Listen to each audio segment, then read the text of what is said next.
The morning sun spilled over the quiet valley where Diep lived, the light breaking through thin layers of mist as if the world itself was waking gently. James had always loved this place. It was peaceful, unpretentious, untouched by the chaos of the business world he came from. And now, as he stood outside Diep's small wooden house, waiting for her to return from the market, he felt something he rarely allowed himself to feel: calm. He listened to the rustling trees, the laughter of children in the distance, and the faint sound of someone playing a bamboo flute. "One day," he whispered to himself, "I will bring Diep and Nee here, just to watch the clouds drift across the sky." The thought made him smile. But that peace didn't last long. His father's voice echoed again in his mind. "If you insist on marrying Diep, you are no longer my son." The sentence had struck him like a blade the day it was spoken, and even now it scraped painfully against his chest. His father, cold, calculating, obsessed with legacy and power, believed Diep wasn't worthy of entering their family. She had no background, no status, no money, but she had something James had longed for all his life: sincerity. James closed his eyes and exhaled slowly. He had spent years in boardrooms, negotiating with men who lied through their teeth and smiled with their eyes. Diep, in contrast, smiled with her whole heart. And now his mother, gentler than his father but still bound by tradition, had begun quietly preparing a wedding, believing she could fix the tension simply by rushing the ceremony forward. She meant well, of course. She wanted peace in the family. She wanted her son to be happy. But James knew things were not that simple. A wedding prepared in silence could not silence a war.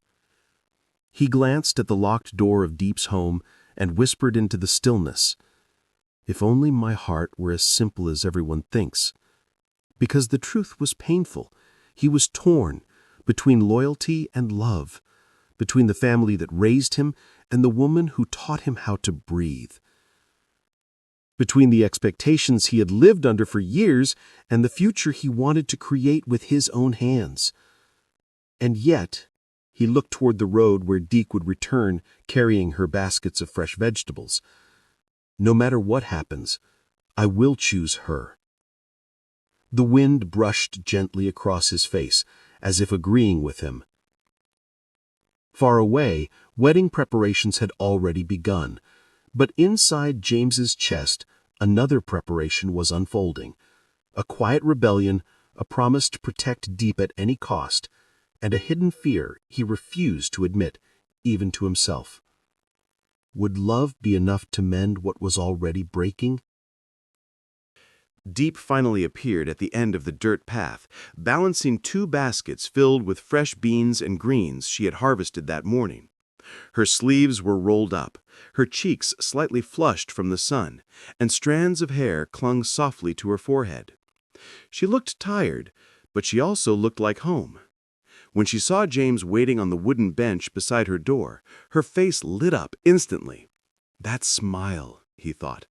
"That smile is the reason I am still standing."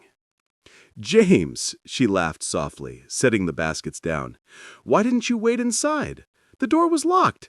Did you think I magically teleported away?" He chuckled, but the warmth in his eyes dimmed for a moment. "I didn't mind waiting. The air here, it calms me." Diep paused, studying him quietly. "Something's wrong, isn't it?"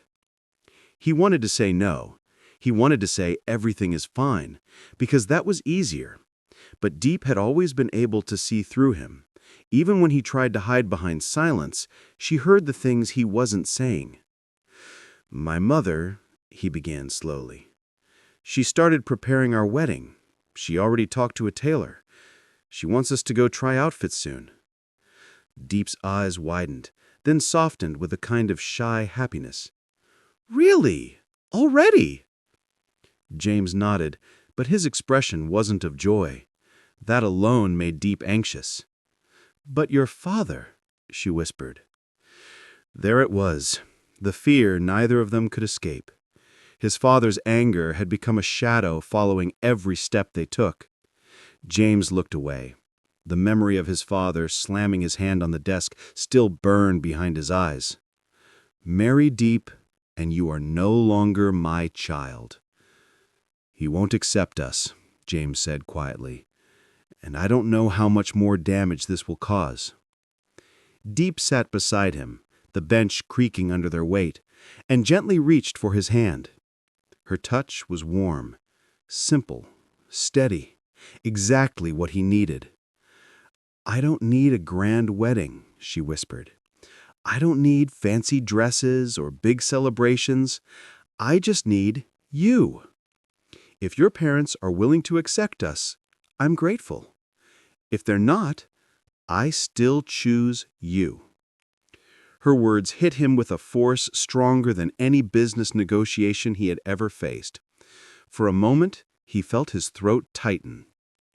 "But I want you to have everything," James said, almost in a whisper. "You deserve more than what I can give right now. My company is unstable, my father is furious, and trouble keeps circling us. You should have a peaceful life, Diep, but instead you get me." Diep shook her head gently, brushing her fingers over his knuckles. "You are my peaceful life. You just don't know it." For the first time that day, James felt the tightness in his chest loosen. They sat there together, neither speaking, simply listening to the wind weaving through the trees. But even in that quiet, James's heart kept whispering the same truth over and over. "No matter what my parents prepare, the only future I want is the one where her hand is in mine." The next morning came with a golden sunrise, soft and warm like a blessing wrapped in light. James and Diep woke early, preparing little pediatric for school. The child clings to Diep's leg, her voice sleepy and tender. "I miss Miss Diep so much." "I know," Diep whispered, stroking her hair. "I miss you too." James watched them, a smile tugging at his lips. Something about the sight, Diep tying Nee's shoelaces, brushing crumbs off her shirt, kissing her forehead, felt like a glimpse of the future he desperately wanted. A small house, a simple life. Laughter floats through warm mornings. A family. After dropping Nee off, James drove Diep to a bridal boutique, one his mother insisted was the best in the city. Diep didn't know yet why they were going. She looked out the window, her eyes curious. "Where are we going, James?" "You'll see," he said, hiding a smile. She pouted playfully. "Another secret?" "A small one." Inside the boutique, crystal lights sparkled across rows of wedding gowns. Soft music hummed beneath the chatter of stylists.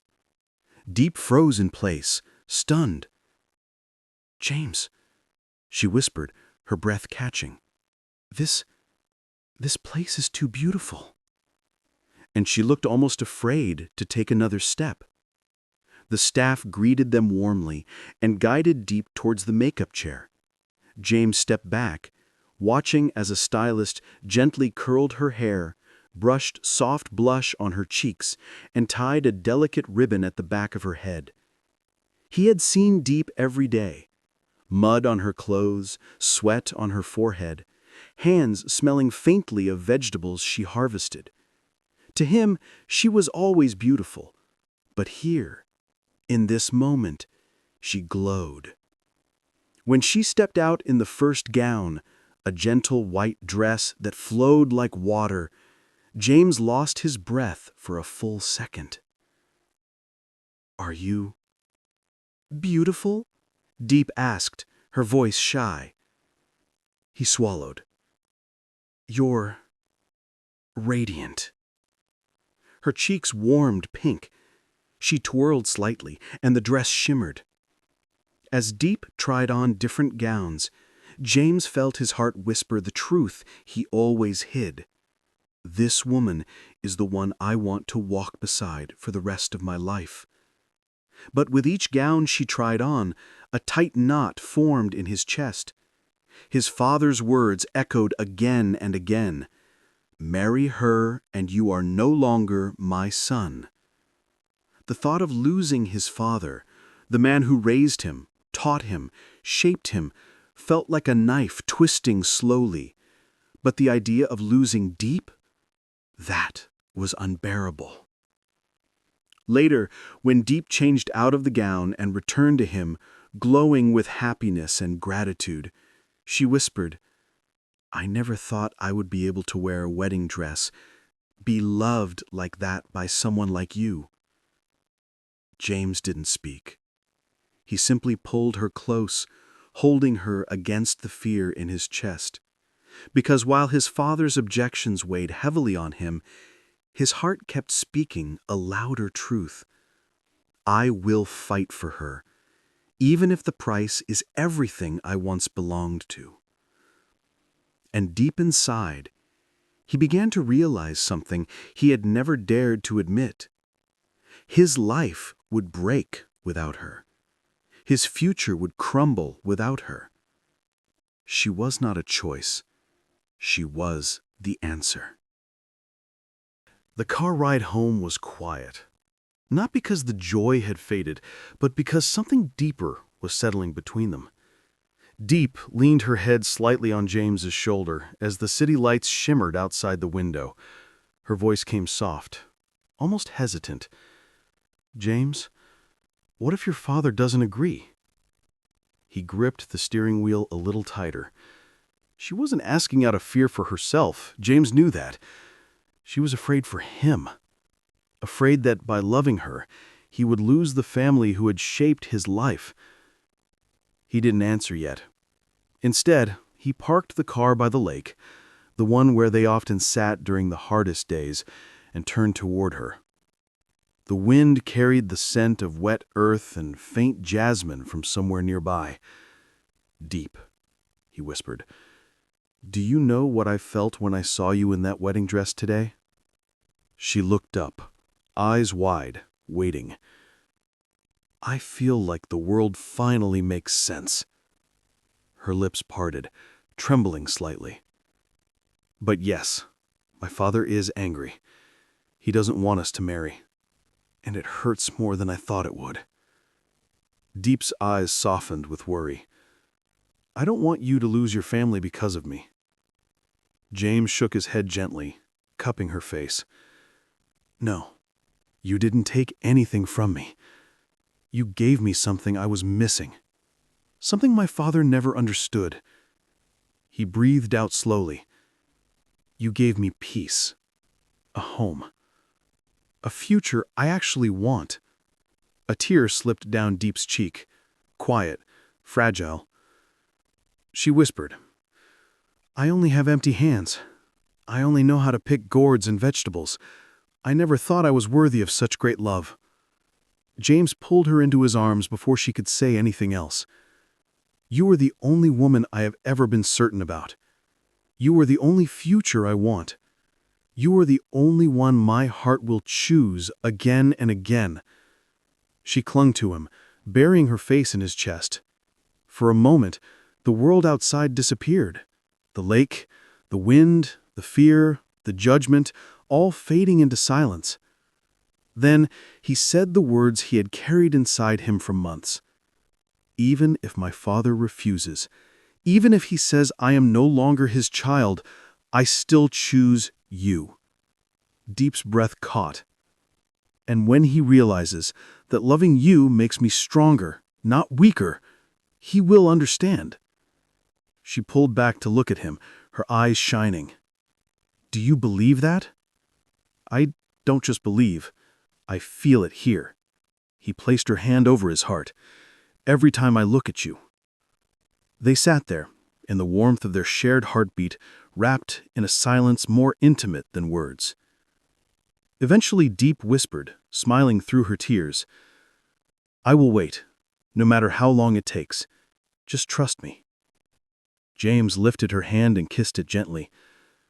"I don't just believe in you, I believe in us." And for the first time in a long time, The fear inside him loosened, replaced by something stronger, something unbreakable. A love willing to wait, a love willing to fight, a love willing to stand against time, family, and fate itself. The wedding might still be far away.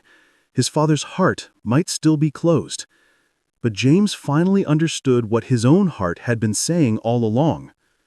Where Diep is, that is where my life belongs.